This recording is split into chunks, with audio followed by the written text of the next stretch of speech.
All right, everybody. Hopefully, everybody can see and hear me. We have another developer live cast here on the Game Wisdom YouTube channel.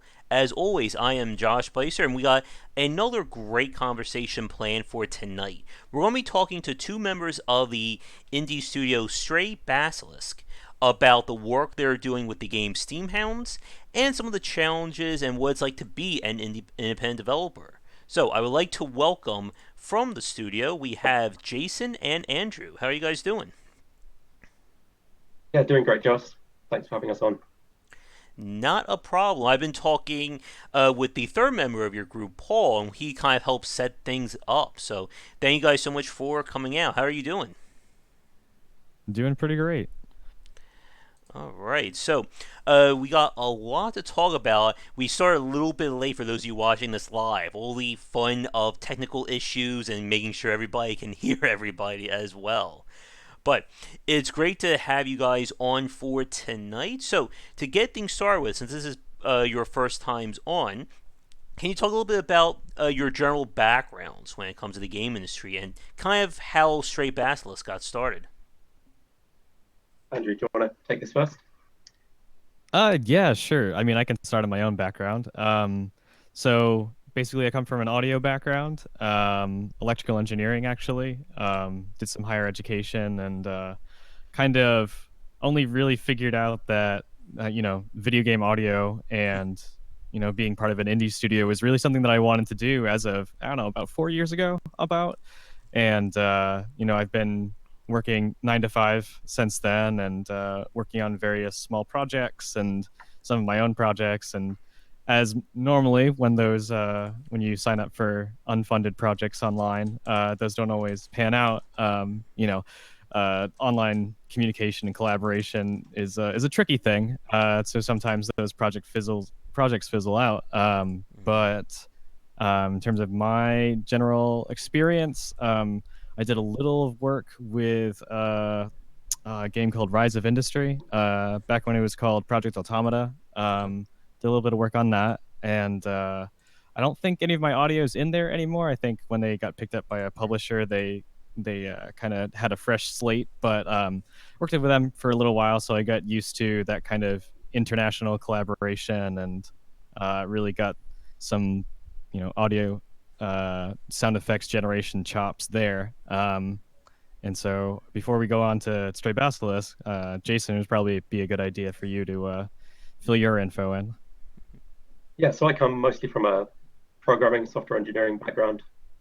So for all my life, I've been interested in computers and tinkering around with programming. And for as long as I can remember, I've been, since I was 10 or 12 or something like that with my first PC.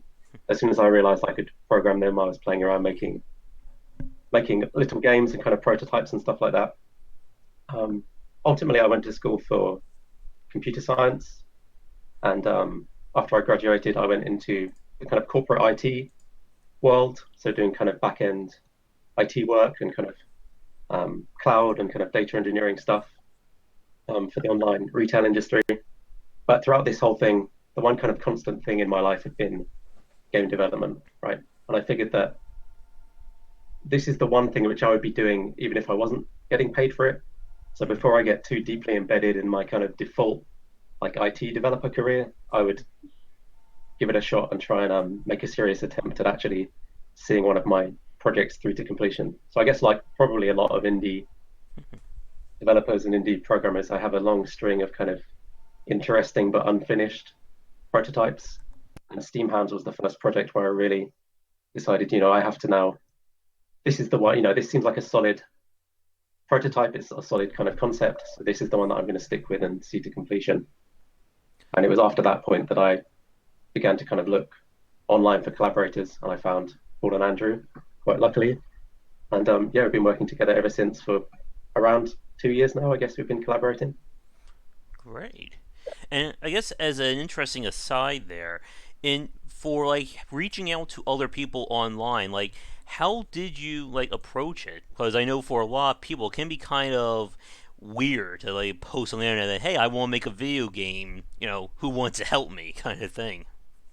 Yeah, like I was never really any good at kind of self promotion and the whole kind of marketing side of things. Um, I guess it's slightly different looking for collaborators, right? Because you're looking for your peers. It's kind of different to kind of reaching out to customers. But I was lucky that I had a kind of playable, a very basic but a kind of playable prototype full of a load of kind of ripped off and crappy programmer art, but nonetheless it was kind of something tangible that people could play. So that probably made it a lot easier for people to, see that it actually had the potential to go somewhere and jump onto the project. All right. Yeah, I Um, mean, it was speaking from the other side, that was definitely one of the selling points for me, where a lot of times when you see people post that they're looking for collaborators and other people to work on projects, um, a lot of times they don't give a lot of information, Mm-hmm. nothing tangible that kind of proves to you that yes, they have a solid idea and they've put some work into it and have made some progress and they've been on this for a little while. Um, and there's a multitude of red flags Oh that you yes. can look for when seeing those posts. Obviously, everyone's favorite whenever you see MMO run away real quickly. But You um, mean four people can make an MMO in like a year? oh, maybe they can, but I'm not sure who's gonna play it. Yeah, I'm not one of those four people, if that's possible. But yeah, so from what I can remember, when Jason posted, or at least the post that I saw was one on Reddit. I can't remember the exact subreddit. It was probably Game Dev Classifieds or I Need a Team or something like that. I think those are the two most popular ones as of right now. I saw that he had a video of the prototype and he gave a lot of great information on the posting, exactly what he was looking for.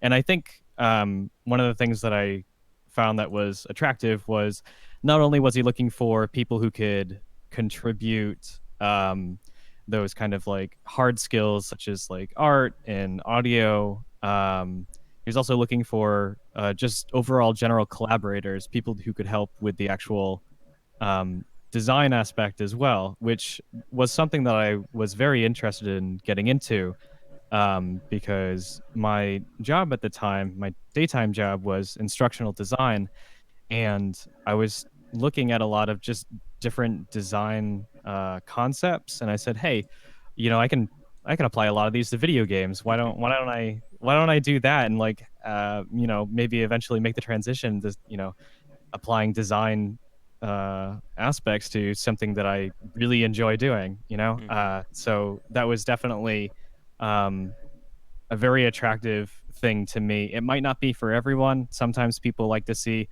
a very solid, like stringent plan, which is like we're looking to kickstart this in about 6 months. We're looking for these exact pieces of art and these exact pieces of audio, but I could tell that this was something that I could contribute to, especially this is the type of game that I like playing myself. Mm-hmm. Um, so Yeah, yeah, like, yeah, I like don't know. my thinking was that I didn't want to just kind of commission a load of, say, audio, sound effects, or like music assets, right? I really wanted somebody who could take kind of creative direction over at least that part of the game. Like one, because they would then feel some personal investment in it, right? It's Yeah. hard enough to find somebody who's willing to join a team on, some kind of vague promise of like possible future profit share. But it's another one to find, it's a whole different problem to find somebody who will then stick with you kind of for the long run. And if Mm-hmm. somebody doesn't have that level of kind of personal investment in the project, I don't really think you can rely on them to just kind of grind out the content for you, right? Yeah. In this kind of context, unless they're getting a paycheck month to month. Yeah. Of course. I mean, excuse me. Especially when it comes to making a video game with like, and even in the independent scene, of course, having that personal attachment to the project is such an important part of keeping you motivated, especially when it comes to kind of reaching out to people like this. And going back to what Andrew was saying regarding kind of that posting, yeah, that's one of the more interesting aspects or one of the more interesting challenges of trying to get help with the video games. Because I'm sure, like both of you, I've seen my fair share of those ads on indie Facebook groups and stuff like that. Like, I need help making this video game. That's it. Like, there's just no other description. Or, oh, Maybe you get an idea, right? But yeah, you very much get the sense that the person is just going to be like the ideas man, right? They're going to yeah, tell everyone else what to do and like maybe kind of direct or And be like, kind of organize the project, but they're not really Yeah, bringing anything tangible to the table. yeah. I mean, not that being an ideas person is a bad Mm-hmm. thing necessarily. But if they're not willing to, when you ask them, okay, do you have a design document, and they don't have something, or if they do, it's, design documents, Mm-hmm. they can be very detailed. And Mm-hmm. especially if that's the only thing this person is going to contribute to the project, then you want to make sure that they've done paper prototypes and they've gone through the idea and they've made sure that it's marketable and Yeah. creatable, I guess, so to speak. Yeah, like Yeah, it's more than just like I've written design documents in the past. I think everybody has written them as well. And while that's certainly a great way to get started, it is obviously not the same as trying to take that little extra step further. And I think that's kind of what begins to separate people who are just, as we said, just thinking about things from an idea perspective and being able to start thinking, okay, this is what I want my game to be. And taking that step forward, I think, is one of the hardest things, especially for anyone brand new to game design. yeah, I would agree with that. Um, and on a small team as well. Mm-hmm. Um, yeah, it's hard for a small team to support somebody who maybe whose role is only design, right? They probably need to, maybe be the producer as well, or be like the marketing and kind of business person as well. Everyone wears a lot of hats in an indie Of team. course. Yeah. And I think that's a really good point there. Um, Regarding like being able to do more than just think about design. Because I've spoken to many developers as well who've also had to wear, as you said, Jason, wear all those different hats. And they can contribute to like the programming on the art. There is of course plenty of things for somebody to do on a video game project, especially if you are a 3 to 5 man team, or even just a little bit bigger than that.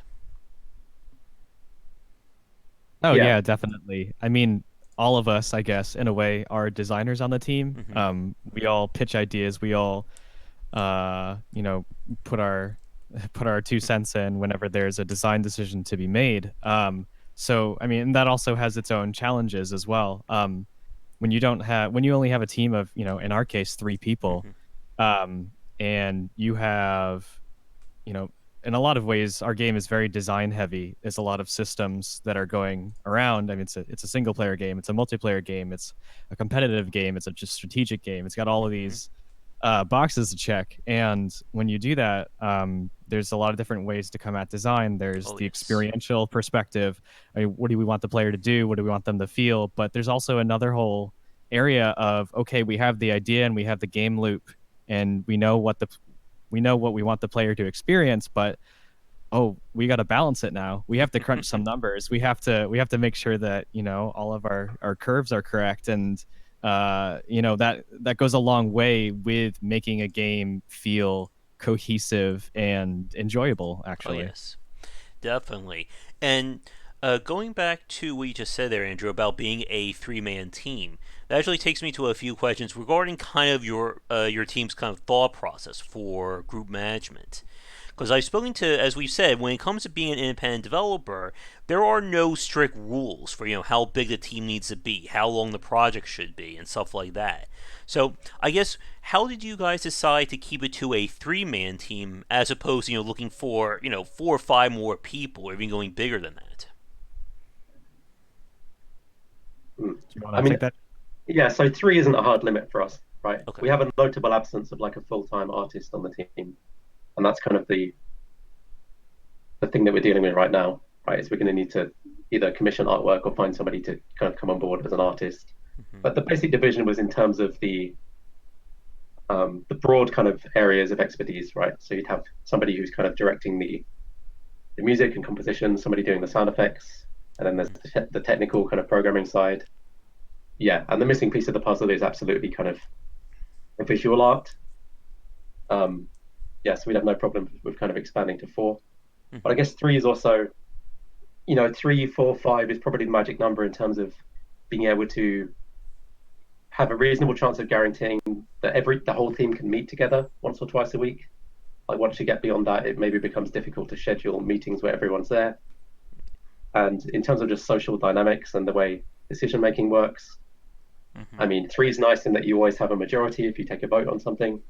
Although we don't generally tend to do things in that way by kind of voting. Um, Hmm.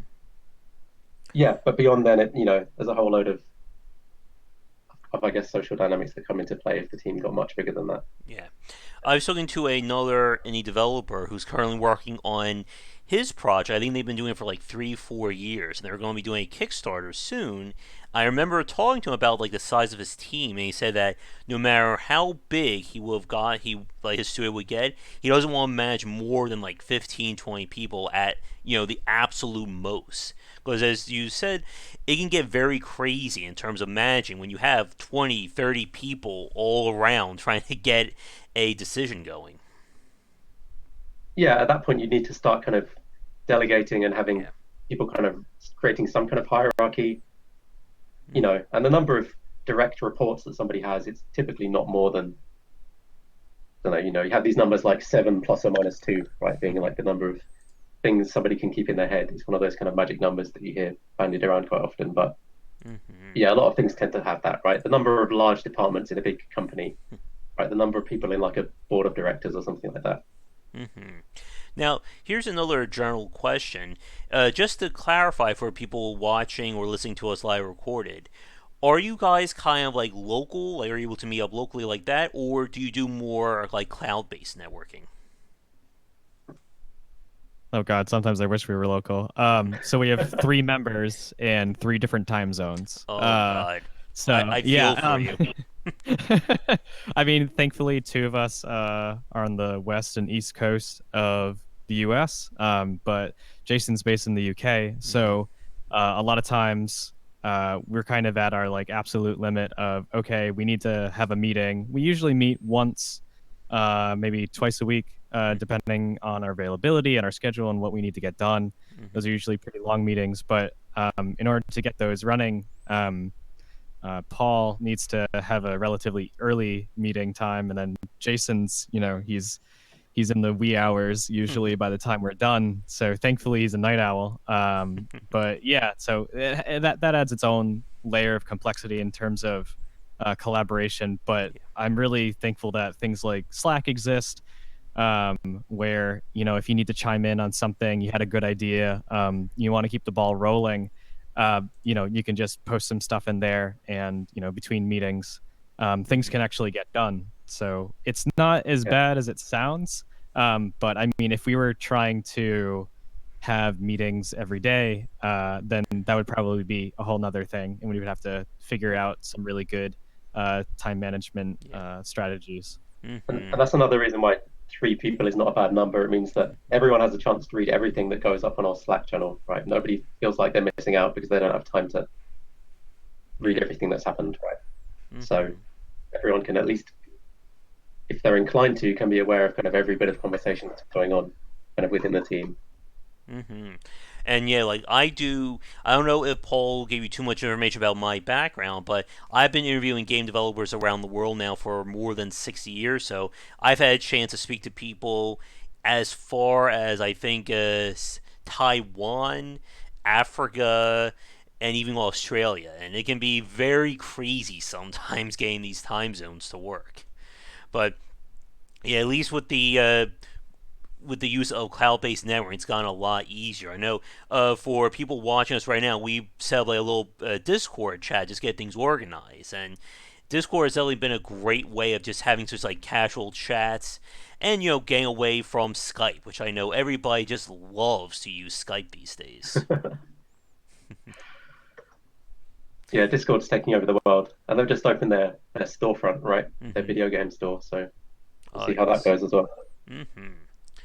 Now, I got a few more questions. So it's like general like game dev or indie game studio stuff, and then we'll get more into Steamhounds. And I think that's what we'll probably spend the bulk of our conversation on. So, Sure. you guys mentioned kind of getting started about 2 years ago. Is that how long Stray Basilisk has been in development for, like as a studio? Um, Pretty much. It's hard to say when exactly Hmm.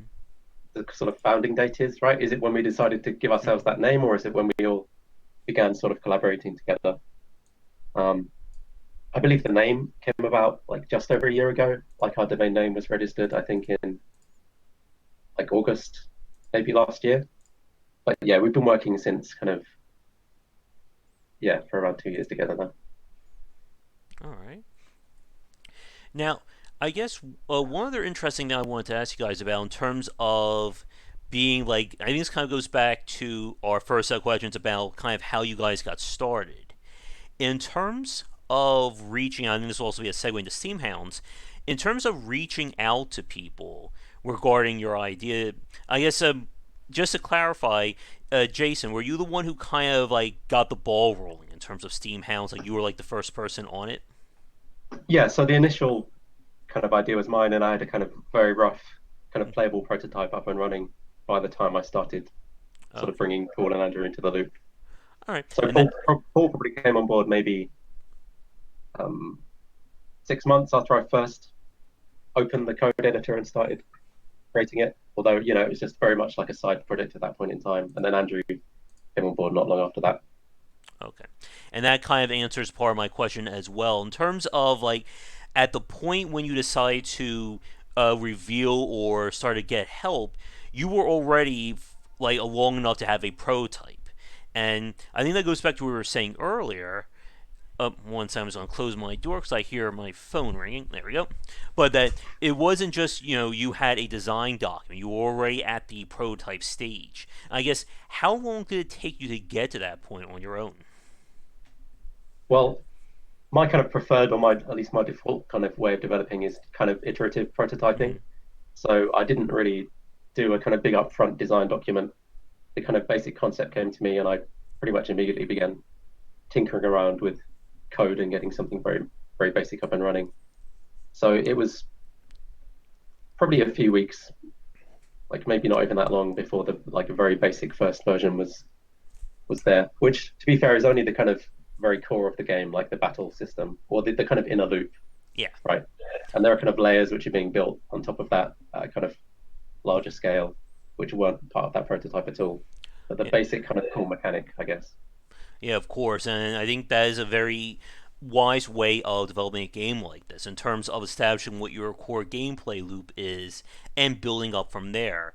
As opposed to, as I think a lot of people can tend to fall into, just throwing multiple ideas against the wall and then seeing what sticks. Because we have certainly seen many independent developers kind of rise and fall in terms of just not being able to establish what they wanted their game to be. And I guess here's a quick question for both of you. With Steamhounds and Stray Basilisk, was this kind of like both of your like first like official? Oh, I'm sorry. I know Andrew already asked this or answered this. For you, Jason, is Steamhounds like your first like major game project, or have you worked on other titles as well? Um, no, I'd say this is my first kind of legit game project. So I've got a whole number of kind of small prototypes. And when I was Mm-hmm. younger, I worked on some fan games and mods and stuff. But this is the first one that's really got to any kind of stage where I felt Mm-hmm. like kind of talking about it publicly. Mm-hmm. One second, let me just make sure things are looking good here. Yeah, that's fine. I was making sure things are right set up for the chat. But yeah, and again, it's always tricky, especially for anyone new getting into the game industry, to know when when the idea is marketable or when you actually have struck fire or even struck gold in some cases. So I guess for you, Jason, at what point, as you were coming up with the idea or building the prototype, did you start to think, yeah, I think I have something with this idea. Like, I think I can take this to the next step. Yeah, well, that's very much the idea behind starting off with prototyping, right? Mm-hmm. You want to Yeah. know that the core of your game is fun. So yeah, in an action game, it might be that like the very basic interaction with the game needs to feel good, right? I'm not sure Mm-hmm. who this is correctly attributed to, but I know like Miyamoto and the Nintendo people spend a lot of time just kind of playing around in little white box environments, making sure Mario's jump feels right, or the Mm-hmm. people at PopCap spend ages making sure that they're when you're playing Peggle, like just the act of like aiming and releasing the ball has to have a kind of inherent like visceral satisfaction to it. And this game isn't quite like that because there's not really a real time actiony element. But I wanted to make sure that suppose the very core, and we're going slightly into the kind of details of the game now, is Mm-hmm. the idea of kind of setting up um, kind of chain reactions and combos amongst your characters in this turn-based system. That was Mm-hmm. my kind of vision of where the fun would be in this, essentially. And it wasn't very long at all before the prototype allowed me to prove to myself that this could actually happen and that it would kind of actually be satisfying. So it was really the first time I saw, one of those kind of combos and chain reactions get pulled off for real. I was kind of convinced that I was onto something that was worth pursuing. All right. And I think that will probably begin our segue into talking more about Steamhounds and the design of it. Before we make that jump, for both of you, are there any aspects regarding kind of how Stray Basilisk got started, or indie development or indie group management that we haven't touched on that you would like to talk about now? Andrew, do you have anything there? Not that I know of right now. Oh, one thing actually. Okay. I talked about how we don't tend to like resolve things by vote very often. Like I don't know if that's really ever. Oh, certain trivial things, right? Like naming of stuff, we sometimes vote on that kind of like Mm-hmm. flavor stuff. But generally, the way we approach kind of designing collaboratively was to first establish the kind of pillars of the design, right? I think this was maybe Andrew's suggestion in this initially. Kind of get those down and kind of documented, so that then when we make decisions in the future, we could always do so kind of in reference to those kind of stated core principles or goals, right? So a lot of the time in game design, you reach a kind of decision point where there isn't really a right answer. It becomes like a matter of opinion, right? It's kind of a subjective or like a preference or like a style thing, or almost even like an artistic kind of decision. But by first laying down these kind of core pillars and kind of goals for the game, any decision we make, we at least have a shot at kind of trying to evaluate it somewhat objectively against these pillars, right? So we don't tend to get into kind of shouting matches and arguments about I want it to work this way or I want it to work that way. We can have a reasonably civil discussion about which choice best supports our kind of already established goals, if that makes sense. Mm-hmm. So I guess that's one of our kind of guiding principles for how we organize and kind of work. Yeah. And again, it's always important to set these ground rules and kind of how the management of your company or your group goes into play. And the earlier you do this, obviously, the ultimately will make things a lot smoother when it comes to running. And when you guys do get to those major big decisions, and we're talking about stuff that's going to shape or radically adjust how your game's going to be from that point forward. Yeah. So it's like once you've found the fun and once you know what that is, get it down in writing, and then your decisions from then on will hopefully be all in aid of kind of enhancing and sort of emphasizing what you already know is like the hook of your game, right? Mm-hmm. And I think with that, that's probably going to be our good segue into talking more about Steamhounds from a design standpoint. And as a quick time check, we've been streaming officially for probably about 30 minutes or so. So I figure this will probably be where we'll spend the bulk of our conversation. We'll see how long it goes.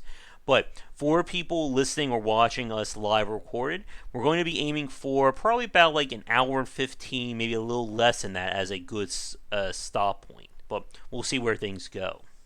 So, to begin this section of our chat, we've been dancing around it, but for people listening to us right now, can the both of you talk about what is Steamhounds in a nutshell?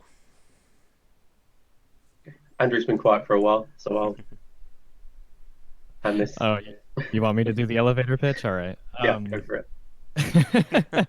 Yeah, so I'll be Mark. Steamhounds. All right. Well, we'll see. Steamhounds is a tactical turn-based steampunk RPG experience with a focus on multiplayer battles and like a competitive experience.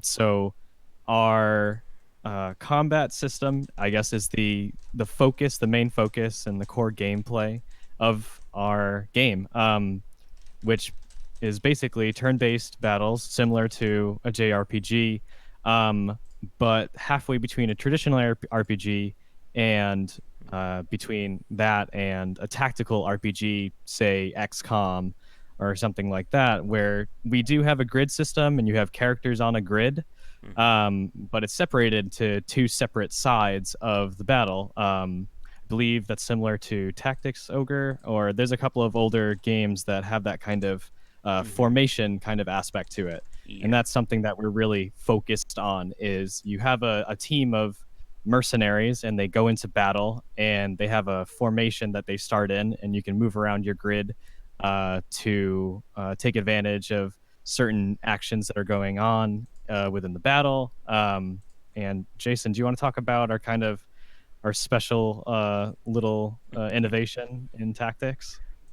Yeah. So what normally happens in these turn-based games, right, is that your character does their big attack, their big kind of move, their fireball or sword swing or whatever, and then they just kind of stand around idly, not really doing anything until their next turn comes up, right? Mm-hmm. So our big idea is to kind of implement a stance system. So at the end of their turn, characters can adopt a stance, and they can then choose a new kind of position on the battlefield.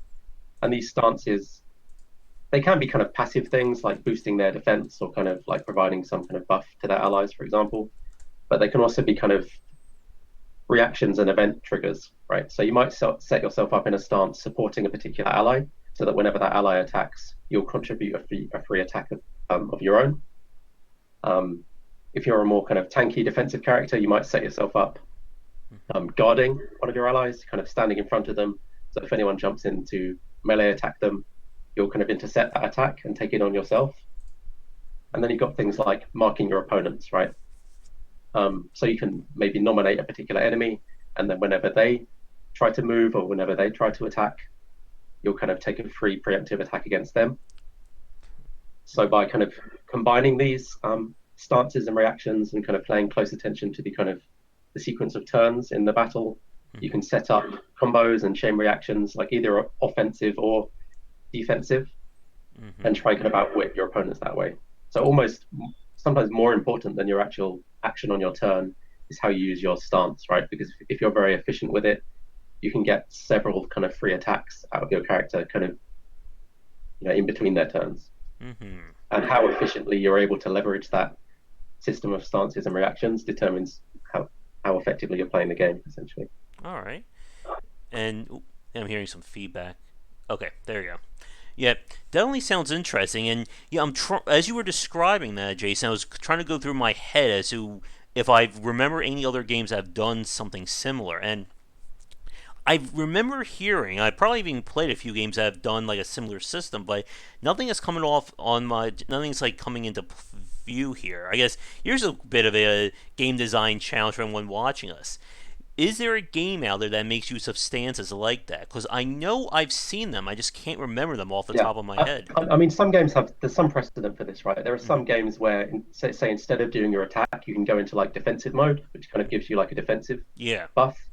The big inspiration for this actually was XCOM, where you have an option called Overwatch. Oh yes, I know what that is. Yeah. So that was essentially a mashup of like, say, a Final Fantasy style system, and Overwatch from XCOM was kind of the initial inspiration for that stance system. So Overwatch, for anyone who doesn't know, you basically activate that, and then if any enemy moves kind of in front of your field of view before your next turn, you'll take a shot at them. So that was the basic. That's an example of what a stance in Steamhounds might be like. But Yeah. each character has a couple of kind of unique stances, so it's kind of really leaning into and kind of doubling down on that basic idea. Mm-hmm. And yeah, I'm trying to think. It's going to drive me nuts now because I'm sure I've played like more games than I can Um, think of that have done that. there is one that I know of, which was kind of funny. I was actually playing it around the same time that I joined the team. So I don't know if I want to give the answer quite yet to a game that has something really, well, it's not exactly the same, but it is definitely close. There's a tactical series. It's probably not as well known in the US, but definitely in Japan. It's called Front Mission. It's a mech tactics game. And I'm not sure if they're making any new games in the I series right may now, but own one of those, but I don't think I remember anymore. yeah, they're on the Super Nintendo. I think a couple of were on the PlayStation. Mm-hmm. And there's a system called Lynx, I believe. And Oh. what you can do is outside of battle, you set up these I guess, links between your different mechs. And depending on what actions you take during a battle, they will trigger a reaction from your buddies, basically. The whole game's on an AP system, so you have Mm-hmm. action points. And basically, what happens is you can uh, one of the things that I learned really quickly is that you can set off essentially a massive alpha strike on one target if you just combined all your links onto one character, essentially. Mm-hmm. So basically, when you set a link between another character, when one of those characters makes an action, a very particular action, you can have another one of your members automatically make a very particular action as well. It uses up your action points, so when you actually get around to that character's turn, they can do less. But as we all know from tactical games, being able to do a lot of things very quickly is usually a pretty good strategy. So, funnily enough, it's a little bit similar to that system, but that game's a little bit obscure, especially for Western audiences. So it was just this weird uh, strike of a serendipity, I guess, that I was actually playing it when I just joined the team. So yeah. I guess from a design perspective, one thing I was thinking about, as you said, Jason, regarding kind of like how positioning and stances work, is this a case where, let's say I have like a tanky unit who Hmm. their stance is to defend, do they need to be in a certain spot on the field in order for that stance to proc, or can they activate that tank power from any spot on their grid? So it varies by stances. So some of them have very specific kind of positional requirements. So for example, that the basic kind of tanky stance called guard, and the description for that is basically um, if the enemy in the tile directly behind you is attacked, then you'll take the attack on yourself. Okay. So in that case, yeah, it's kind of positionally dependent, and it means you can move your allies kind of in and out of that tile, kind of Okay. between their turns to kind of change who's being defended. Other ones, you may specifically nominate an ally, like there's a ranged attacker who's able to support an ally kind of no matter where they're standing in relation to each other. Mm-hmm. So yeah, those positional restrictions or lack thereof are kind of things we take into account when balancing like how powerful or kind of useful these abilities are. Mm-hmm. And in terms of the actual combat, is it a I go you go kind of system, or is it like a speed based system? So everybody goes in order of whoever's fastest. Yeah, so it's the turn system is kind of very similar to how I guess Final Fantasy X works, right? In that you see a bigger list of kind of Okay. upcoming turns, which is based in some sense on like a speed stat that each character has. Um, yeah, and it's a big like endless kind of stream of turns, kind of depending on speed. So if a character's really fast, they may get two turns in a row sometimes. Like Mm-hmm. especially if you're down to like the last two characters in battle, like one slow one and one Mm-hmm. fast one, it doesn't kind of necessarily alternate Okay. between them like left to right. Mm-hmm. All right. And various other things in game can modify that. So speed can be buffed and debuffed and stuff like that. So yeah, turn order is very important. Mm-hmm. And because of that, you also have the ability to kind of delay your turn, to move yourself to go after one of your allies. So you can kind of give up your current turn in order to kind of shift your position in the turn order, Mm-hmm. presumably to set up some kind of combo or plan. Yeah. And what was the question I was about to have about positioning, movement? Oh, here's the question I was just thinking of. During a character's action, one thing that always drives me crazy in some of the tactical based games is how movement and combat works. As in, you Hmm. can move all you want, but the second you attack, your turn is over. For Steamhounds, how does it work, like in terms of the how many things somebody can do during their initial turn? So yeah, I can take this one. Sure. So essentially, what we were talking about, more traditional JRPGs, you have essentially one action, or during a tactical game, you move and then attack, or you attack and you can't move, or Yeah. anything like that. In Steamhounds, you can do three different things each turn. Your first action is to use a skill, which is your fireball, your your attack, your cleave, all that good stuff. And then after that's done, you choose our little special thing, which are stances, which we just talked about. And when you choose your stance, you also choose where you move on the grid as well. So for each turn of a character, you do those three things Okay. every time. Yeah, and there's no restriction on who you can attack, right? You don't need to like approach somebody over several turns in order to attack them. It's not like a map which you kind of navigate over. It's more like you're always like in relatively close proximity. Mm-hmm. Like every character's always in melee range. If you choose to attack somebody, you'll jump in to attack them, and then you'll jump back to your kind of previous spot. So more like a JRPG. And there may be restrictions in place due to stances which they've got active, which maybe prevent you from doing that. But in general, you can everyone's like within reach. Yeah. And moving is something. It's not so much that you're moving; it's that you're just adopting a new position at the end of your turn. All right. Now, here's a question we probably should have asked when we first got started, but where did like the original concept for Steamhounds come from, Jason? Yeah, I think I briefly touched on this, and it was after playing um, the first of the new kind of batch of XCOM games. Mm-hmm. Was it just called what was it called? Was it just called XCOM? Yeah, Enemy Unknown was the first one from Firaxis. Yeah, yeah. So it was from playing that and seeing Overwatch, and I'd always been a fan of kind of the turn-based RPG kind of Mm-hmm. combat systems. I kind of liked all the kind of intricacies of those, like Final Fantasy X especially because of the significance of turn order. Like I never particularly liked the kind of active turn or active time battle systems, right? Where there was a sort of pseudo Yeah. real-time element. I like the more traditional turn-based, like thinking time kind of approach to it. Yeah, so it was basically a mashup of those two ideas, more or less. And Okay. then came the kind of kernel of the basic mechanic of adopting a stance. As soon as you have that idea, a few very obvious ideas for stances like immediately come out, right? Like the idea of defending somebody or like of marking an opponent or of like watching over a certain area. Mm-hmm. There's a few various obvious ones which come out, which are what ended up in the prototype. Yeah.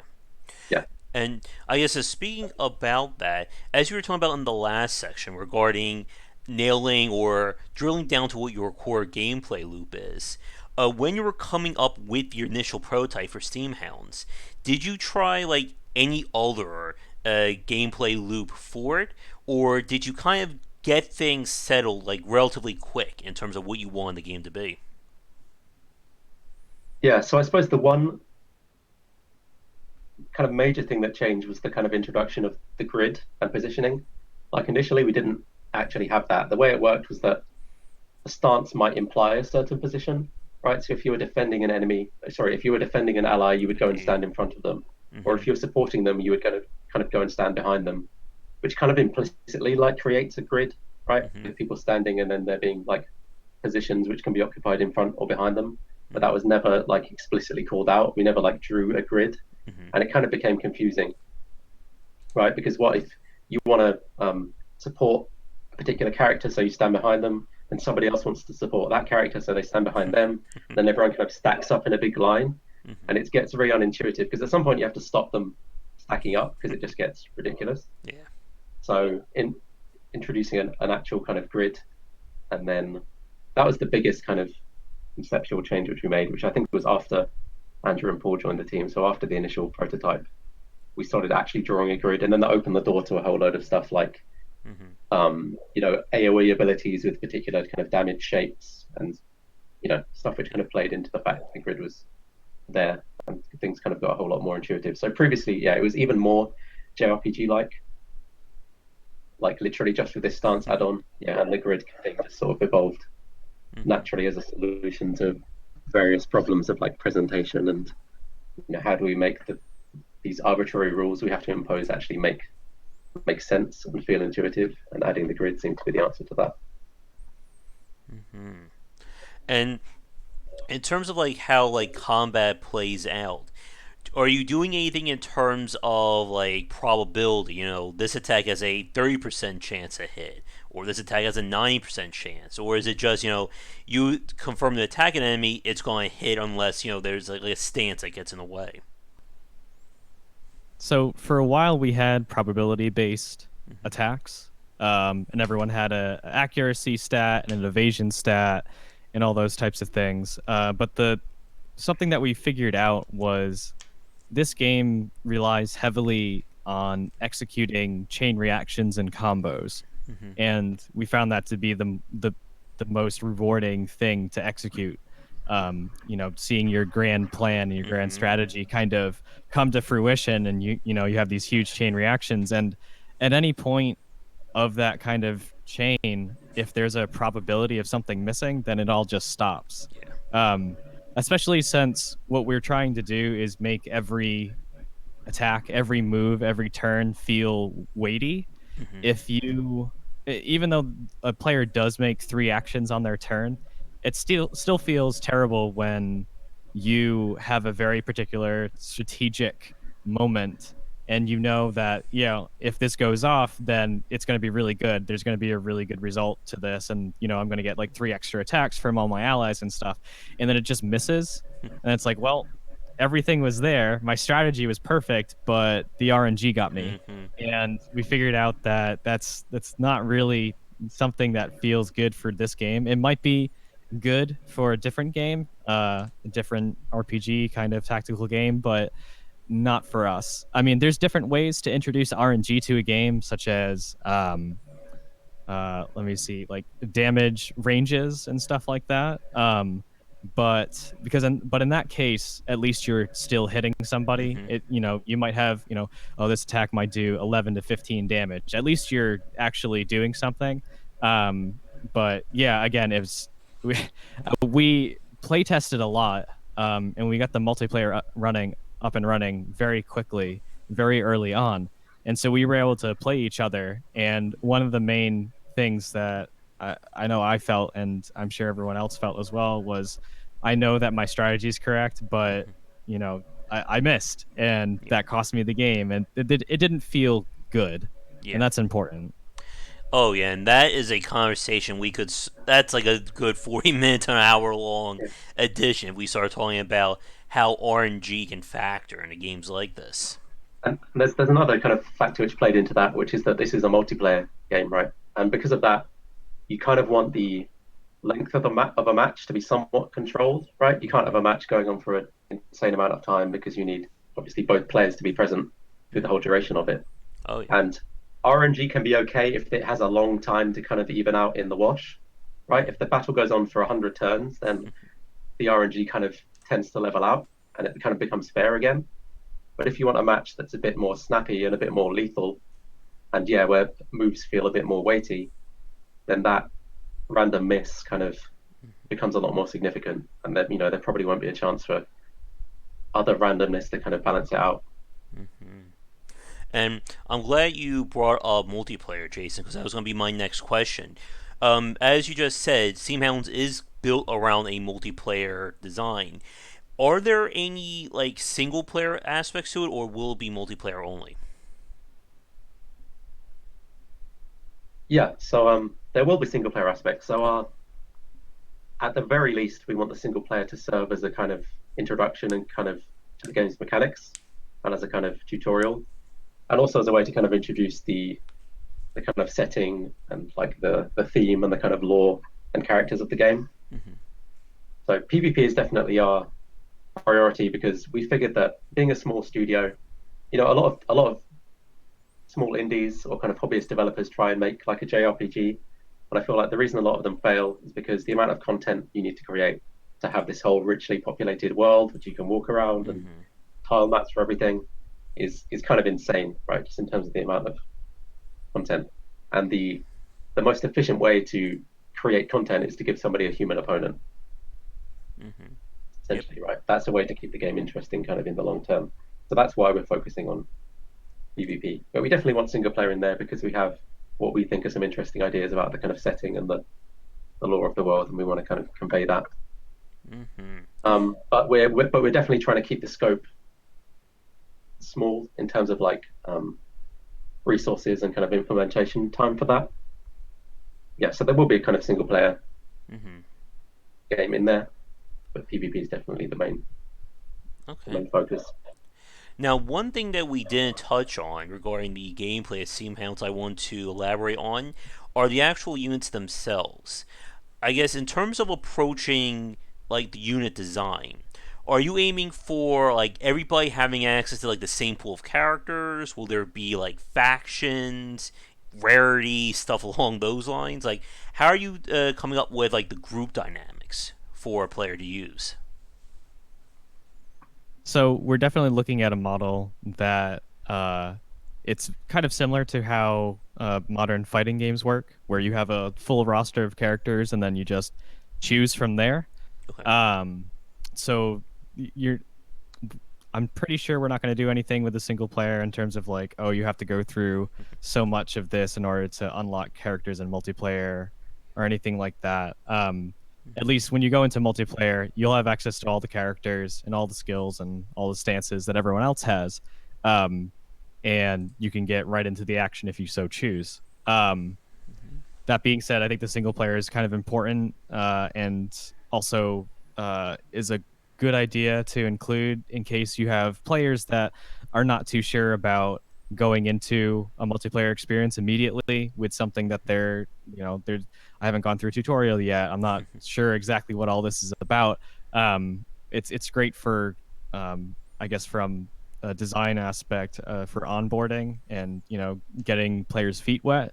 Um, but yeah, for the characters, it's everything's going to be unlocked. So we're not going to mess around with, freemium mechanics and DLC and all those lovely microtransactions to unlock characters that other people have. Mm-hmm. So long and short of it is, it's going to be there for you to interact with and play with. So everyone on the top, the highly competitive players and the new players, they're all going to have the same tools. Okay. Yeah, and kind of related to that, like in initial kind of prototypes, we had the idea of kind of character stat progression and leveling, right? But we've Mm-hmm. we've now kind of moved away from that as well in favor of a level playing field for kind of Yeah. competitive play. Because if you're trying to do matchmaking between like players of different skill levels is hard enough. But if you Mm-hmm. then bring in characters with different levels of advancement, unless you've got millions of people like active players on your game, it becomes very difficult to find kind of suitable opponents for people, right? If they've Yeah. got characters kind of leveled differently, and balancing the whole thing becomes like a Mm-hmm. whole nother kind of order of magnitude difficult.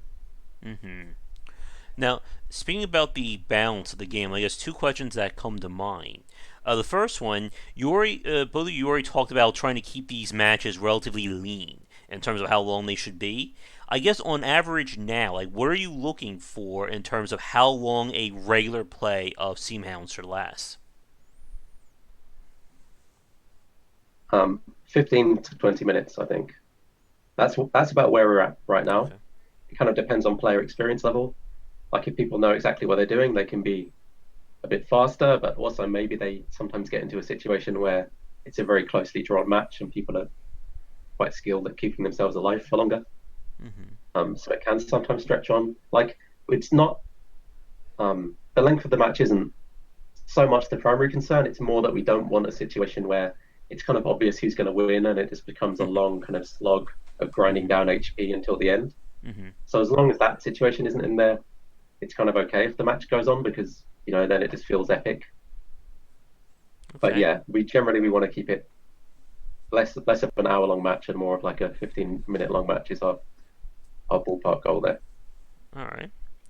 Now, in terms of the actual unit designs, what has been kind of like your philosophy in terms of designing the various units, like in terms of abilities, um, strengths, weaknesses, stuff like that? Yeah, sure. Like, so for our characters, they don't necessarily fit a lot of traditional character classes. Um, so, for example, there are some characters that you can say they're tank characters. They're kind of fighters, maybe, but they have abilities that don't necessarily fit into those very specific class trappings. And that's especially true for something like stances. Mm-hmm. So for our stances, those are kind of the signature um, aspects of the classes themselves. Since when you're in a battle, each character will have one of two stances active at any time. Okay. So it's definitely an aspect of that character that you'll be using considerably. So when we look at some of our character concepts, we say, oh, okay, what do we want this character to feel like to play? What do we want them doing during a fight? And how do we want them to contribute? And largely that's defined by their stances. Um, so we try to look at, okay, what do we want the character to do? And how can they interact with other characters that we have already on the roster?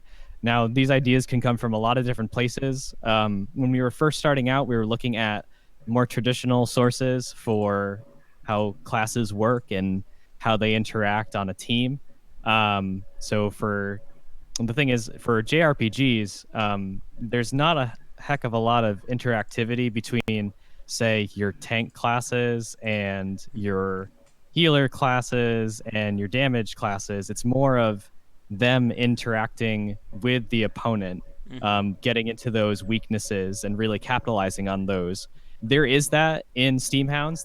There's definitely that, but there's also a large aspect that a lot of JRPGs don't get into, which is, are how the characters interact with each other. Yeah. So that has its own little challenge, where we will have things like, for example, the warrior right now definitely has a stance that physically protects another character.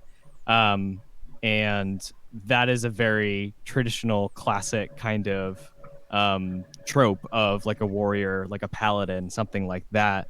But that's not the only thing that that character can do. That character can also deal damage. That character can also has like a small AOE. It has all these little things that don't necessarily block it into one specific aspect. We do have a character that, when you first look at them, they look like a traditional healer because they do have a stance that does have an AoE heal for allies in a position around them. However, something that we needed to look into at one point definitely was how having a healer on your team influences the flow of battle.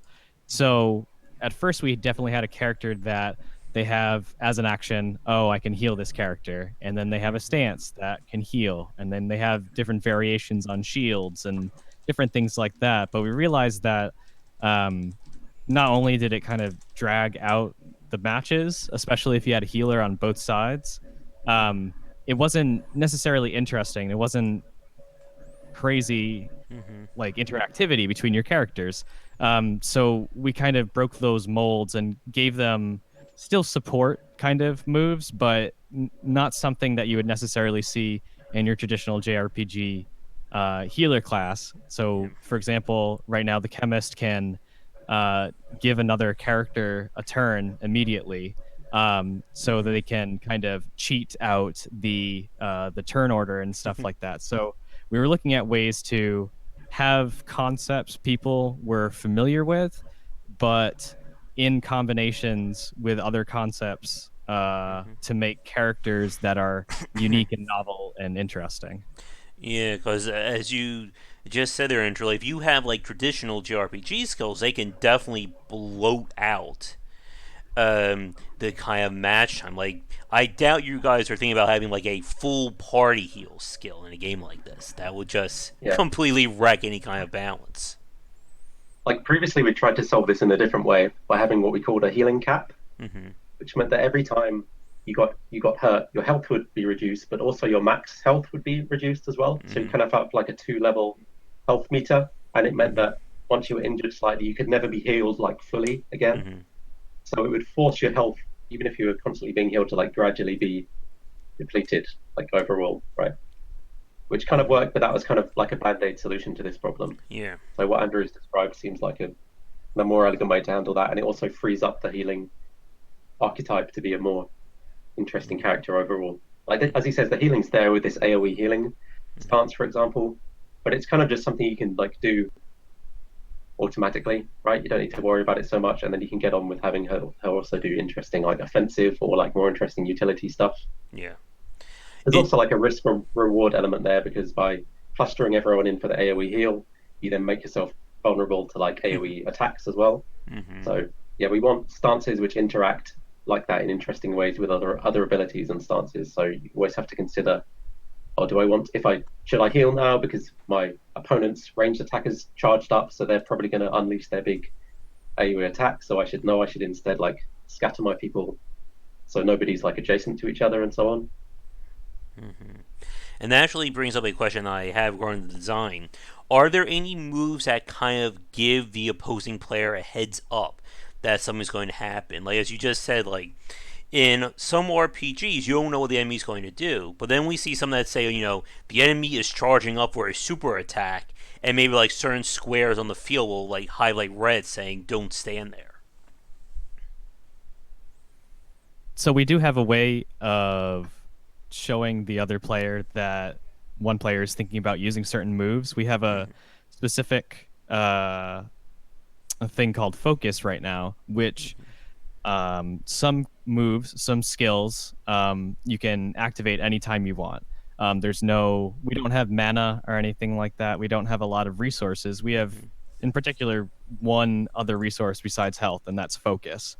Now, normal skills, so your basic attack and all that kind of stuff, that doesn't require focus to use. So, on an average character, there's about 4 skills, and 2 of those usually, this might change depending on what new characters we introduce, but generally 2 of those do not require focus, so you can use them from the beginning of the match immediately. There are other skills that do require focus. Now, for a character to get focus, they have to spend their turn specifically using a move that says, "Oh, you gain focus." So when you use that, it basically tells your opponent, "Hey, this person's foregoing their normal attack, so that somewhere down the line they can use this kind of souped-up special, more powerful move." So it kind of tells them, oh, okay, they might be going for this particular strategy by not just immediately trying to do some damage. Okay. Now, one thing we didn't clarify that I want to bring up, in terms of like the number of options each character has, like how many different like abilities are you planning like each character to have? Yeah, So so as of right, yeah, go ahead. so generally each character, as Andrew said, has four kind of main skills they can use. They also have the option to delay their turn, and they have the option to build up focus. So those are like your main attacks or skills. Okay. So 6 options there. And then you have the choice of your stance, which at the moment is from 2 different options per Okay. character, and then the option of your position.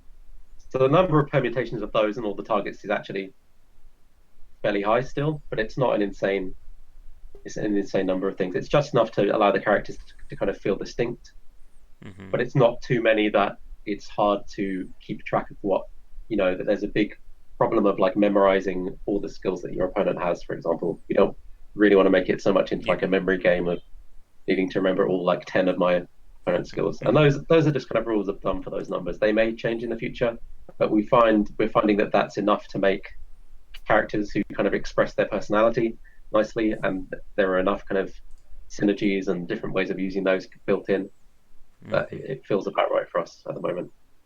All right. Now I have a few more I guess general game design related questions for you guys, and then we'll talk a little bit more about multiplayer, and that will probably take us to the end for the cast. So I'm thinking maybe Sure. another 10 to 15 minutes that works for both of you. Yep, I'm Okay. Yeah, fine. sure. All right. And for people watching us live right now, I'm going to put in the last call for any questions for Jason and Andrew about Steamhounds or Stray Basilisk. So if you have anything, get them in the comments down there. But with Steamhounds and what you guys are planning to do as the development continues, how many characters are you like trying to aim at to have total in the game? So I believe the number that we're looking at right now is somewhere around 15 characters. I think our range was somewhere between like 12 and 16. Mm-hmm. Um, and it's not for a lack of ideas. We've tossed around quite a few characters, and from the kind of math and the different combinations of setups between different teams, that's definitely a number that we've kind of settled on that is manageable for us from an ideation kind of standpoint and from managing balance and all those types of things. Okay. Oh, hey, Foreign, thanks for coming on. I think Elgar may have missed this, but just to clarify, what games were used as inspiration, or which ones made you think? I'm not sure I understand that last part of the question. But besides XCOM, were there any other games that kind of inspired you, Jason, with the original prototype? Yeah, it's hard to point to like very specific games like for the original idea. There's definitely a lot of things we've kind of looked at since or kind of drawn Mm-hmm. inspiration from, or that we've looked to kind of learn lessons from in kind of various aspects of the design. Initially, there was a load of other, so any kind of tactical game that I played, so things like the Fire Emblem series, or like Advance Wars, or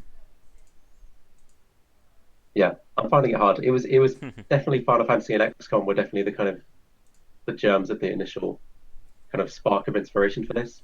But since then, there's a whole load of interesting stuff which we've looked to.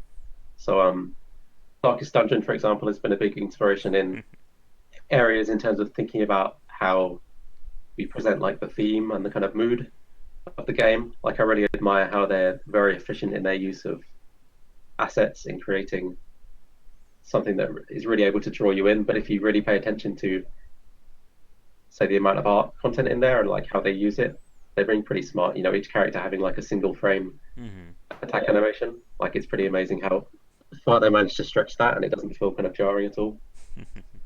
And in terms of the multiplayer element, we also like Hearthstone's always an inspiration in terms of how they kind of present information and do their kind of user interface and user experience stuff. Like, I think a lot of people could learn a lot from looking at the way they uh, kind of present information to the player.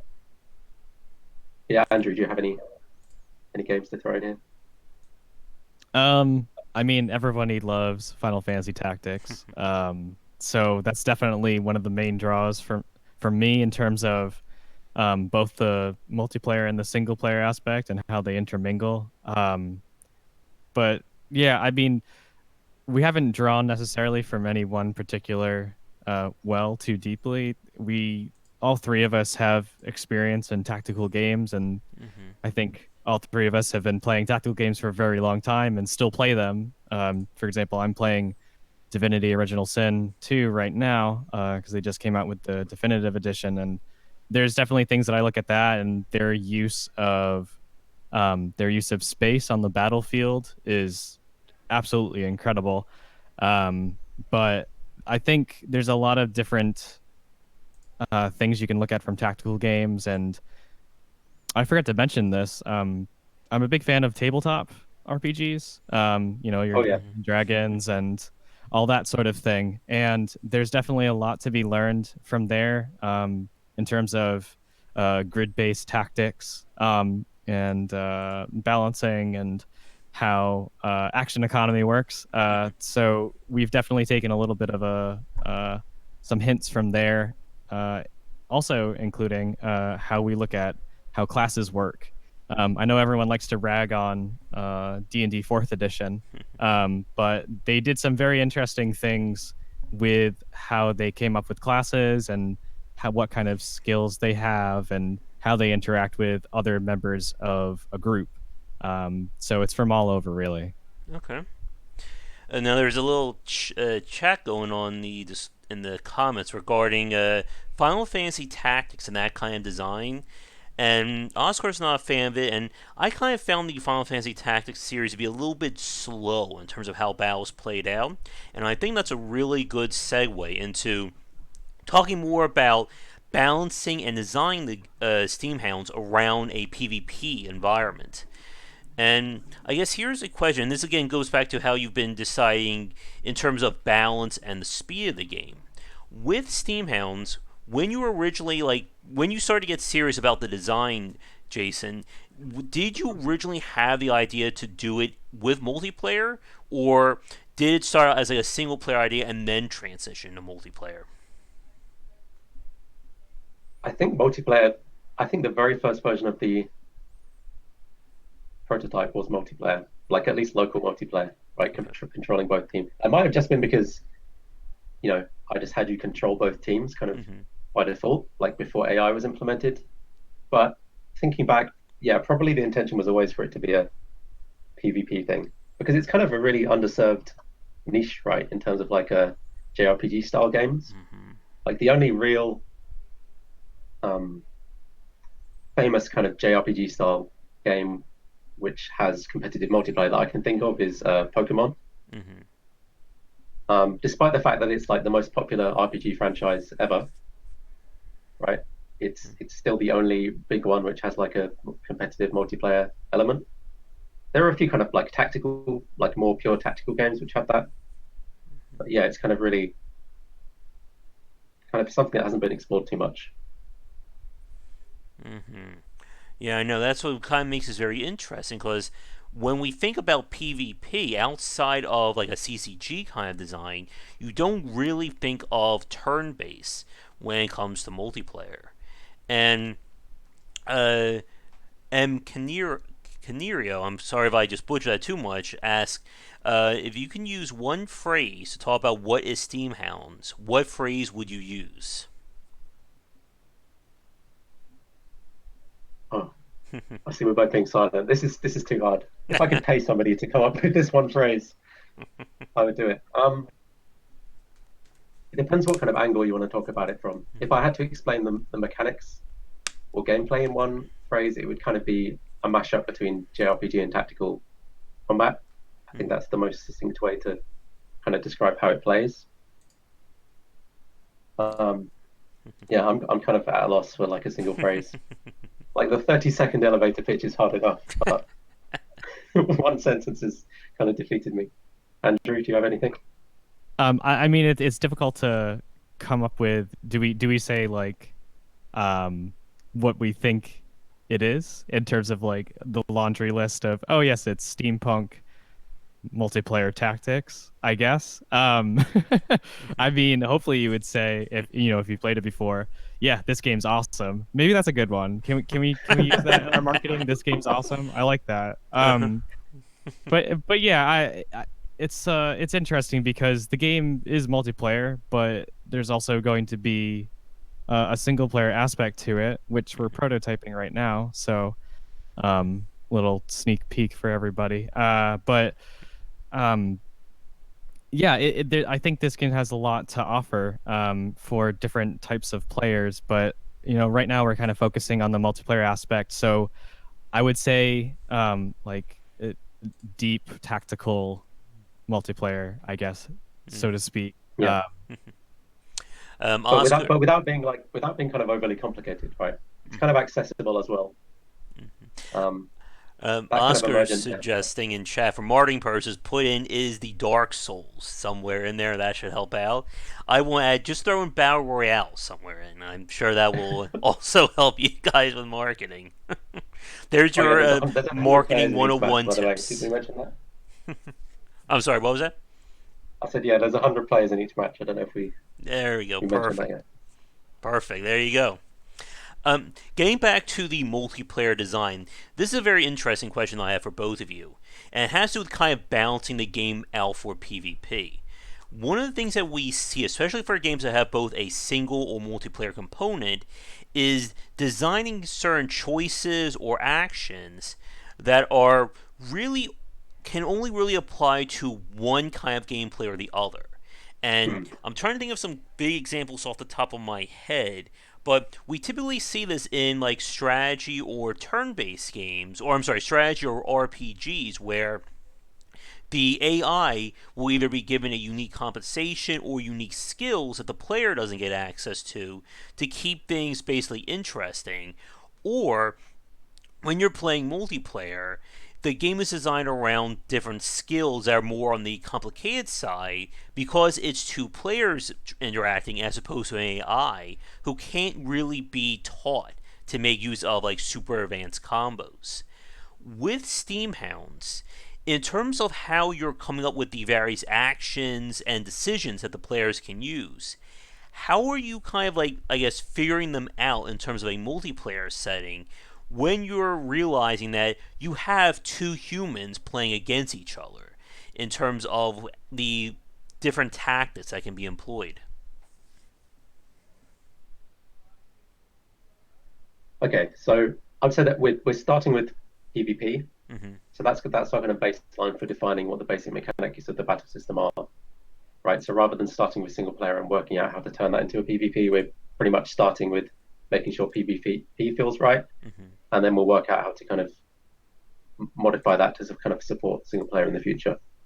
But you're right that some things will be different. We would like the basic mechanics of battle to kind of mostly stay the same, right? So like we talked about the idea that there's no like leveling or progression of character strength, right? And that's something which we generally want to be true both in the single player and in the multiplayer. So if there are things which are different in the single player, it will be at a kind of higher level of the Mm-hmm. game, at one of the kind of outer loops, right? Because in a single player mission, for example, you might have several battles kind of chained together. So you have the opportunity to kind of introduce resources and kind of mechanics at that higher level of like a mission or of like your single player campaign in order to kind of differentiate it from the multiplayer without having to change the core system. Okay. Um, yeah, Andrew, do you have any input here? So yeah, just to reiterate a little bit of what Jason said, everything right now is focused on the multiplayer experience. So I've seen a couple examples of taking a game that is mostly multiplayer in essence and adding some kind of single player experience to it. Um, Generally, what happens is that you add a level of abstraction on top of it. So, for example, we're trying to create a single player experience that ties into the game thematically, um, that doesn't include like leveling up or any kind of progression that will make your character's moves feel different or act different. Okay. So, for example, in the multiplayer, you can expect certain moves to deal exactly this much damage and do exactly this kind of thing. We don't want to get into a situation where we have a single player experience that you can improve that damage significantly in a way that a player will use it way more than something else. Mm-hmm. And then when they get into a multiplayer realm, they say, "Oh, why doesn't that work the same way? I really liked using this a lot. Why can't I use it in this one aspect?" And that's a little bit that's a difficult question, but for single player, it's what we're trying to focus on is introducing Mm-hmm. different characters to players, introducing what tactics you can use with them, maybe interesting combinations that they can eventually use in the multiplayer realm. So it's kind of like a way of like seeding these ideas and not having them work in a radically different way in Mm-hmm. those two different concepts. Yeah. And I think that's a really good point there, Andrew, regarding that kind of balance. Because I was just thinking about games like Street Fighter or even something like StarCraft, where the single player and the multiplayer just feel very different in terms of playing. And what ends up happening is, as you say, you're going to wean someone on the single player with all these advanced options or things that aren't in multiplayer. And then they're just going to be completely unprepared when all that stuff is taken away or is changed when you're playing against another human. Yeah, that's absolutely something that which almost phrased in exactly that way, which we've spoken about in kind of meetings recently. Yep. That if there is something which is different in single player to multiplayer, it should make sense why this doesn't carry over into multiplayer, right? Mm-hmm. Like if in single player you could equip some mega armor which made your defense twice as much, then why don't you get to use that in Yeah. multiplayer? And obviously there's a mechanical balance reason why you can't do that, but it just kind of feels unsatisfying. Mm-hmm. Yep, So definitely. we are planning to kind of differentiate the kind of enemies you'll be facing in single player. So it won't literally be like, like a kind of skirmish mode where you're fighting against the exact same characters Hmm. as you would in a multiplayer context. So there will be kind of set piece battles and kind of maybe some like scripted events or like particular challenges, or maybe sort of asymmetrical things where you're fighting against like one super strong enemy, or like a larger number of kind of weaker Hmm. like pawns or peons. Hmm. Um, yeah, so we'll switch things up, but your characters at least will kind of feel the same. We're hoping. Okay. MC has another question. He wanted to ask regarding the pixel art style for the game. Was that a part of it since the prototype, or did that come in after kind of Stray Basilisk got started? Yeah, so the basic idea of having pixel art sprites in like a kind of 3D in a 3D world is something which I, I was looking at. I don't know. I saw some kind of video or some kind of tech demo, or some kind of similar game inspired this. So obviously you have things like Paper Mario, for example, Hmm. um, which kind of have this look, and it's always something which appealed to me. So initially I started off with some sprites which I probably ripped off from some other game or something for like the very early prototype. Hmm. But we switched to what we have now, which is actually it's still kind of placeholder art, right? It roughly represents the kind of level of detail and basic kind of style that we want, but thematically it doesn't quite fit. So the set of characters we're using right now is kind of stock art, which we've purchased and are using temporarily. Hmm. But ultimately we want to have a whole new kind of set of custom character designs created. Yeah, but what we have now is our kind of best effort with like stock art and kind of programmer or temporary artwork. Now, one gameplay related question I didn't ask that just came to my head: the actual like field that the player's gonna be fighting on, does that have any impact on the general gameplay, or is it just more for the background? Yeah, so we're planning to have, and we have implemented in prototypes, although it's Hmm. not active in the current kind of playtest demo, Hmm. is kind of environmental effects. So right now each side of the battlefield is a 3x3 grid where you can position your characters. And Hmm. one obvious thing to do is to kind of just block out certain tiles so they just can't be used. But we Okay. also have ideas for what we'd call like environmental effects, right? So Hmm. we played around with implementing things like falling rocks, for example. So the classic thing of like a tile will be highlighted to show that it's kind of under threat, Hmm. and then in a certain number of turns, like rocks will fall and kind of damage anyone standing there. And also, even right now, some abilities can do things like lay traps on tiles or kind of set a tile on fire temporarily. So things like that may also be kind of inherent to certain play fields and kind of battle arenas, Okay. and probably even more in the single player. That's something we're likely to lean into to kind of make some of those battles feel unique and memorable. And maybe in multiplayer there'll be like an option to play on like a randomized field, some kind of environmental stuff. All right. Doing a quick time check here. We are approaching an hour and a half in, so I think we'll probably begin to wrap things up because I can feel that we could easily just keep talking tactics for the next hour or so. And again, we're dealing with multiple time zones, so we gotta be a little bit careful about that. So, with that said, for anyone watching us live right now, this is going to be officially last call for any questions. So please get them in the next minute or so because we're going to begin to wrap things up. So, as for me, I have a few quick multiplayer related questions, and then we'll Mhm. move on to, I guess, kind of like our final set for tonight. So, Sure. with multiplayer, I'm assuming in what you're going to sell will it be, I guess, like online, like a server-based system, peer-to-peer. Like, how are things going to be set up for multiplayer? Yeah. So right now it's a server-based Hmm. system. So and currently we're using our Discord server as basically our both our kind of community for playtesters and also our kind of matchmaking hub Okay. and lobby. So the way that our multiplayer matches work right now is that inside the game you say I want to do a PvP match, and it gives you a link, like an invite link, and Okay. then you can drop that into any kind of chat application or into our Discord. And then somebody who clicks on that, it will kind of boot up the game and drop them straight into the battle for you. And then if anybody else subsequently clicks on that link, they can jump into kind of spectate on your battle.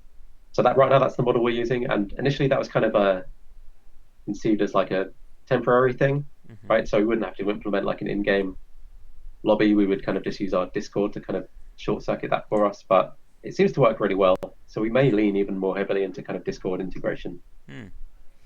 Interesting. And yeah, regarding like setting up like the multiplayer architecture itself, I mean that could certainly, I think that could probably fill its own podcast at the moment. So I won't spend, I think we won't spend too much time on it. But do you think in the future you'll do like other forms of multiplayer, like local, or having like an actual like a server, like if you decide to get on Steam or stuff like that? Yeah, sorry. So right now it is server based. We have like a cloud based Okay. infrastructure. So my job, my day job before this was like as a back end engineer for like an big online Mm-hmm. company. So my bread and butter was kind of doing like cloud server and infrastructure stuff. So and also this is a turn based game, so it makes multiplayer a whole lot easier Mm-hmm. and less stressful to implement. So right now that infrastructure's there and it's been serving us pretty well throughout the playtest. Yeah, in terms of like local multiplayer, that's definitely something, especially since showing the game recently at some like local conventions and events. Like we've had some like really young players who've kind of Mm-hmm. been interested in it, and their parents have kind of expressed the concern that they would much prefer to be able to play this on like a hot seat Mm-hmm. local multiplayer mode because they don't really want to get their kids involved in the whole Mm-hmm. murky world of like online Yep. communities, right? And our Discord is great. Like everyone on there's super awesome and nice to each other. But yeah, I can understand that concern. So at some point in the future, like a hot seat mode, like like a Worms style kind of thing where you just pass the controller around is kind of on the horizon. Okay. I guess before I get to my final set of questions, then, for both of you, are there any aspects regarding the game design of Steamhounds that we didn't touch on that you'd like to bring up now?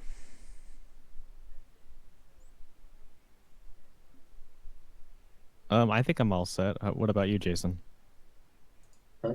I mean, as you said, we could talk for another few hours on this. Like maybe we'll get back on the cast at some point. But um, no, if there's specific questions, then I'm happy to go into anything else. But Okay. Oh, yeah, the and list is too long for me to just pick something at random. I mean, there's always random topics. We could just spend like 4 or 5 hours just picking something random to talk about.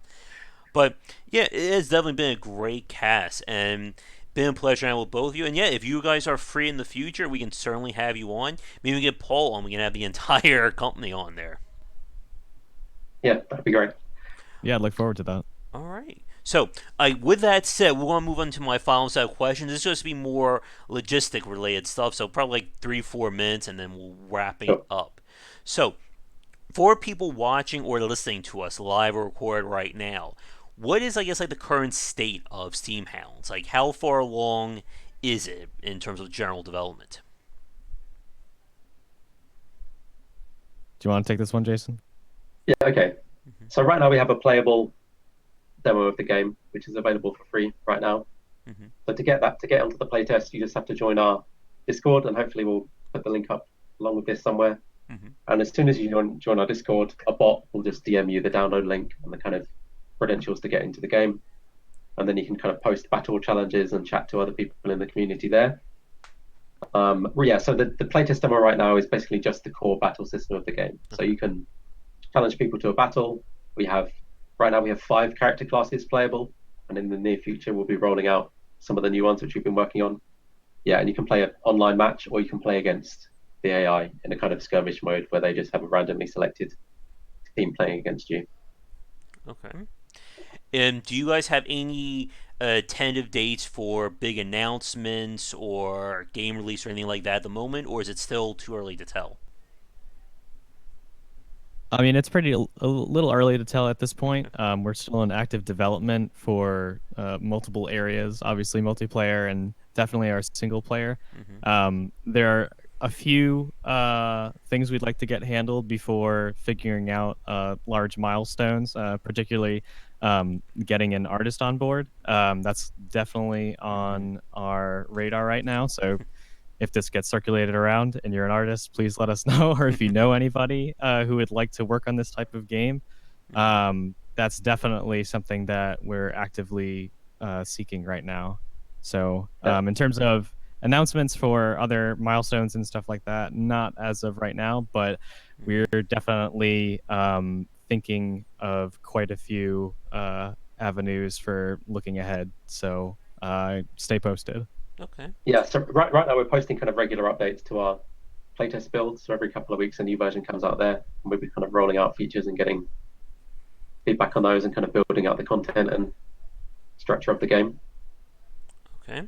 Now, do you guys see yourselves going to any kind of crowdfunding for Steamhounds, like Indiegogo or Kickstarter in the future?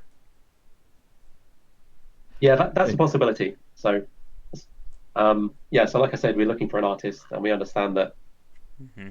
people like to be compensated for their work. Um, so it may make sense that we'll look to either crowdfunding or some kind of publishing setup for that. We're still trying to, as we've kind of talked about, we're still kind of planning out exactly what the single player mode will look like, and when we've got a better handle on exactly how much we'll need in terms of like art, content, and assets, and all of the other stuff, and we can kind of itemize stuff a bit more, and put a realistic number on it, then yeah, we'll need to look to seek funding from some kind of source. So that may take the form of a crowdfunding campaign, Oh, or maybe we'll look to get hooked up with a publisher. all right. And do you guys have you started to think about what platforms you would like Steamhounds to be released on yet? I Yeah, mean, so right Steam's now, the big goal, usually. So we'd love to be on that kind of stage. But we're also looking at things like Itch. We've seen a couple of people, or excuse me, developers do a soft release there for some aspects of their game to kind of get an idea of general feedback from a relatively large audience. Yeah, so basically, it's all going to depend on who would like us on their platform, and if that's right for us. We're still actively looking into different platforms, but I'm not sure if we mentioned this, but we're developing for PC, Mac, and Linux, and so we have active builds on all of those. So we'd like to have our game on as many platforms and operating systems as we can do. So Great. One thing that we didn't ask yet, and I'm just curious for myself, what kind of like programming language are you using or like engine for Steamhounds? so Steamhounds is Java and OpenGL based, so it Okay. uses LWJGL. It's basically the same basic platform as Minecraft, Okay. with that same kind of tech stack. All right. Well, I think with that, I am just about out of questions. I'm trying to think really quickly if anything is popping into my head, but I think that's about it. So I think with that, we'll wrap things up for tonight. So again, Jason, Andrew, thank you so much for coming on, and definitely the best of luck with Steamhounds. It sounds very interesting, and as we said at the start, we really don't see a turn-based competitive style design all that often. So definitely rooting for you guys to keep going with it and see what comes out of it. Yeah, we're definitely in it for the long run, and thanks so much for the opportunity to come on here. It's been a good chat. yeah, it was a pleasure. All right, not a problem. So before we let you go for tonight, I guess one other quick thing. Don't leave the hangout just yet. I'll probably just have a few just like post related chat questions for you. Probably like Sure. 40 seconds. But Mhm. before we go, then, just to clarify for everyone listening, for anyone who wants to follow you guys or Stray Basilisk in general, do you have any social media you would like to plug right now? Yeah, so um, if you go to our website at straybasilisk.com, you can get all of the links to everything there. So the link to our Discord, where you can get into the playtest and kind of join the community. If you just want to kind of follow our progress, we also post like pretty regular updates and kind of screenshots and gameplay footage to Twitter, which is at Stray Basilisk. Okay. And Yeah. I'll include those links as well in the description when this goes up in recorded form. Anything else you guys want to mention? No, I Um, think we're good. Yeah, I would Oh, just like sorry. to say that we're definitely really open to community feedback, and we really like it when you guys post your suggestions to Discord, and I like to think that this game is kind of like a conversation with you guys too, because we're also fans of this kind of gameplay. So it's not it's personal to us. Like this is definitely something that we're proud of and we're definitely interested in playing. Uh, yeah, definitely. If it's kind of like an open door policy, basically. If you guys want to ask us any questions, definitely hit up the Discord. We're definitely active on there. So we'll see you there. All right, perfect. So, I think with that, we'll say goodnight here. I guess that kind of maybe answered my last question, but do you have anything you want to say to the fans to end this cast on? Yeah, just that we really appreciate the support and kind of kind words that we get. It's, when you're working for months and years on something, like stuck in your cave, kind of like head down, focus on something, to then have other people play it and kind of engage positively with it and kind of give their feedback, even if it's not necessarily all positive, right? Just to get honest feedback from people is incredibly motivating, and kind of we learn a huge amount by watching and hearing about people who've played the game. So yeah, we really appreciate that. And also, yeah, everyone in our Discord, a big thanks to you guys. You can tell by our release notes that people are finding bugs, and people are. We're under no illusion that the game is perfect, right? So there are features and bugs which have been suggested or pointed out by users all the time, which are getting addressed. So yeah, we're really grateful for that. All right. Well, again, it has been great hanging with both of you, and yeah, as things continue to develop with Steamhounds, we can certainly have you back on for more of a follow up, and we can talk more about how things have developed with the community action in the coming months.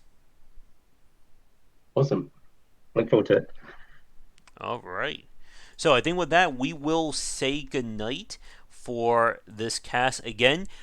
Be sure to check out Stray Basilisk at their website and as well as on Twitter. If you need that information, again, I'll include a link to it in the description down below, and this goes up in recorded form. But yeah, again, guys, best of luck with you. With Steamhounds, and yeah, let's hope to do this again in a few months. Absolutely. Yeah, looking Good forward night. to it. Awesome. So, for you folks watching this live or recorded, we're going to end things here. Thank you so much for tuning in. If you'd like to get access to this chat early and ad-free, be sure to check out our Patreon, patreon.com/UWBicer for VIP access and support there. I'll be back on in about an hour or so for our regular game streaming, so be sure to check things out there. And for any developers who are watching this right now, if you are also working on an upcoming game or like to talk about game design, we are always looking for new guests. So be sure to get in touch with me on that front. But that's going to do it for this Perceptive podcast. Thanks again for coming out, and check back for daily discussions on game design here and on game wisdom, where we examine the art and science of games. So until next time, have a great night, and I'll see you guys then.